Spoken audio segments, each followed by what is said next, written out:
금리 인상은 되게 무섭거든요. 금리 인상 시기가 지나고 나면 그때 들어가고 싶은 게 심리지 않습니까? 안 하고 계시는 분이라면 들어가는 것도 좋다라고 생각을 해요. 왜냐하면 네.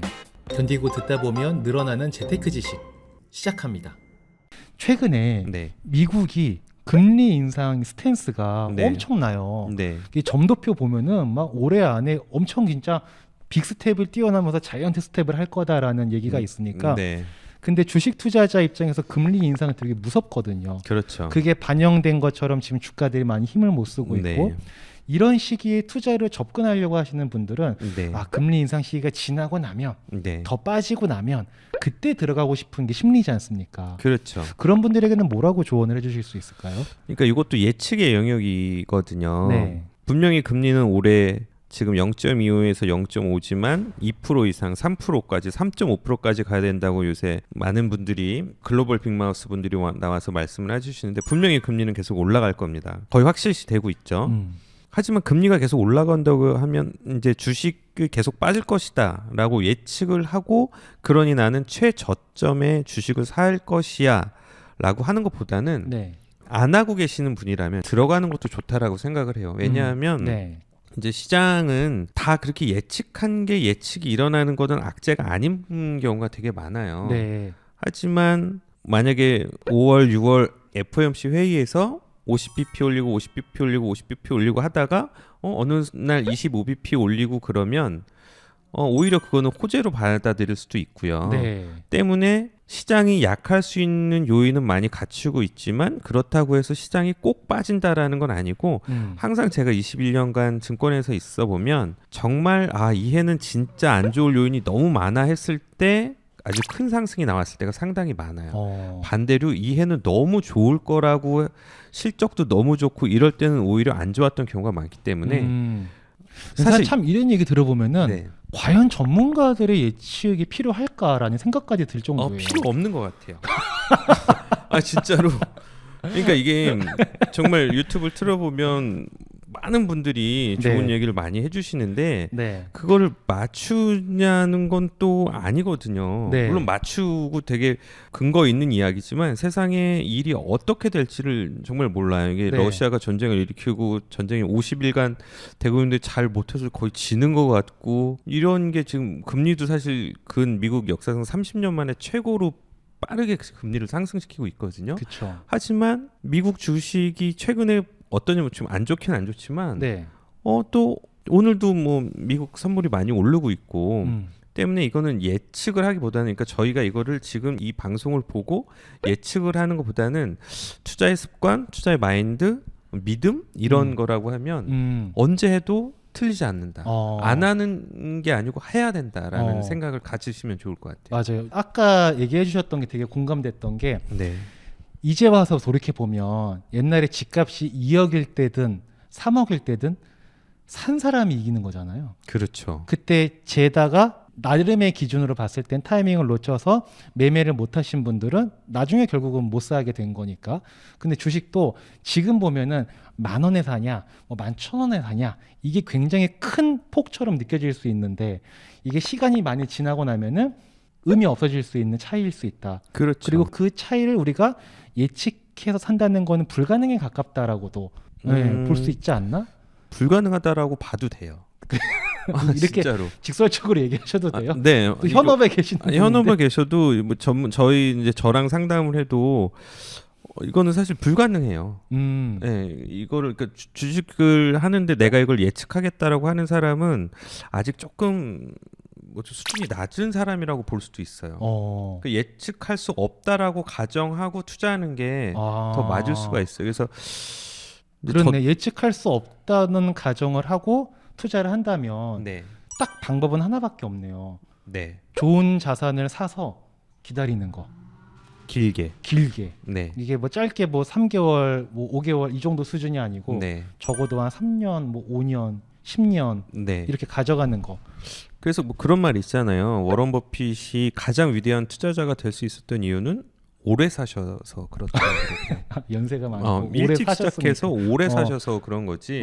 우리도 누구나 미국에 태어나서 그 연세에 시작을 해서 90 몇 살까지 살면 음. 누구나 위대한 투자자가 됐었다.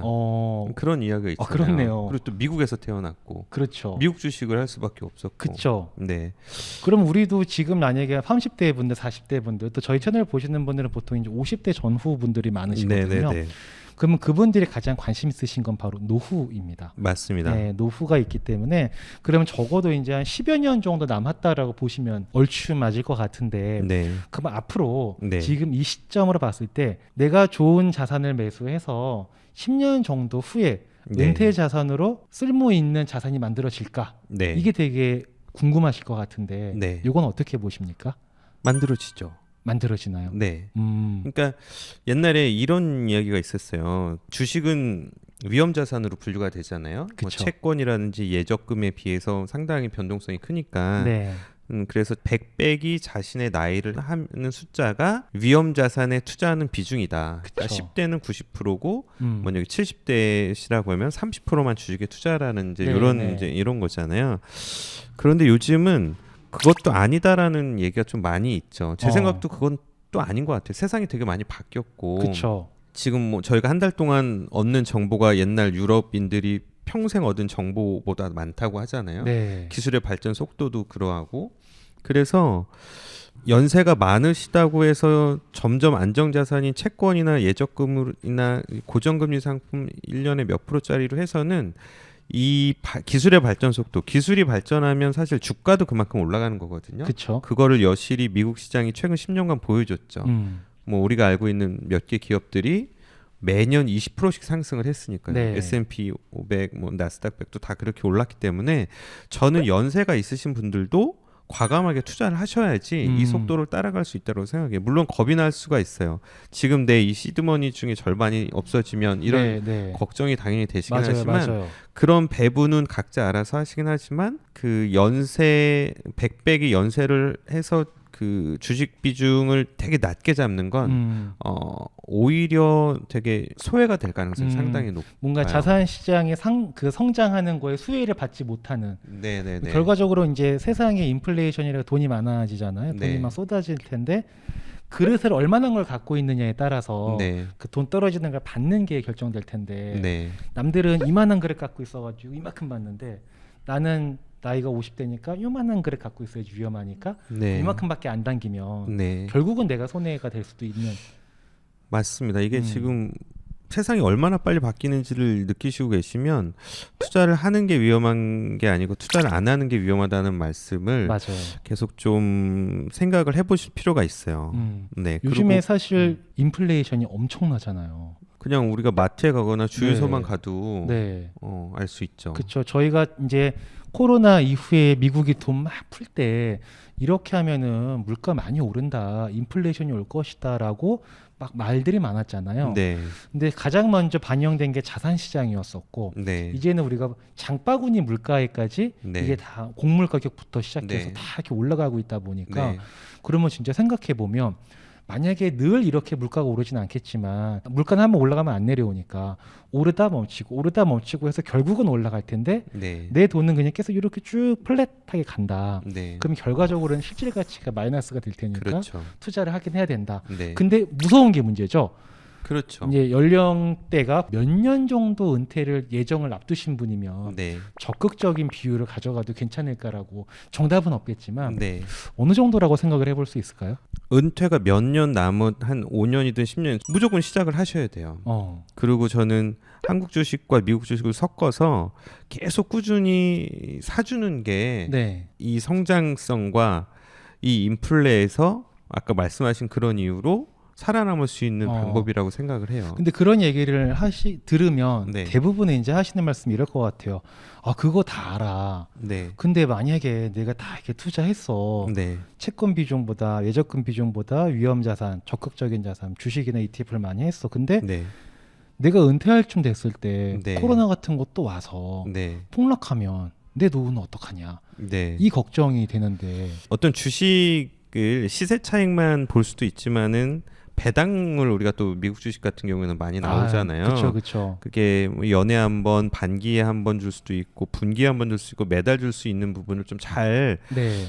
섞으면 지금 연금으로 우리가 기대하는 수익률보다 더 높은 수익률을 달러 베이스로 가져갈 수가 있기 때문에 망하면 지금 3억을 투자했는데 이게 2억이 돼 있으면 네. 걱정하지만 그때 꾸준히 생활할 수 있는 연금 어떤 배당 수익이 나올 수 있게끔 네, 네, 한번 네. 지금부터 좀 계획을 세워보시면 평가 차익보다는 내 배당금이 월에 얼마가 들어오느냐를 생각하시면 오히려 그런 부분에 있어서도 조금 겁이 덜 나으실 수가 그렇네요. 있어요. 예, 사실 폭락을 했다는 얘기는 폭락했을 때 내가 판다라는 얘기잖아요. 그래야 손해가 확정되는 그렇죠. 거니까. 네. 폭락했을 때 가격은 떨어졌을지언정 주수는 그대로잖아요. 네. 근데 배당이라는 거는 이 주식이 얼마면 배당을 주고 이 주식 시세가 얼마 이하면 배당을 안 드립니다. 이런 거 아니잖아요. 그렇죠. 갖고만 있으면 드릴게요.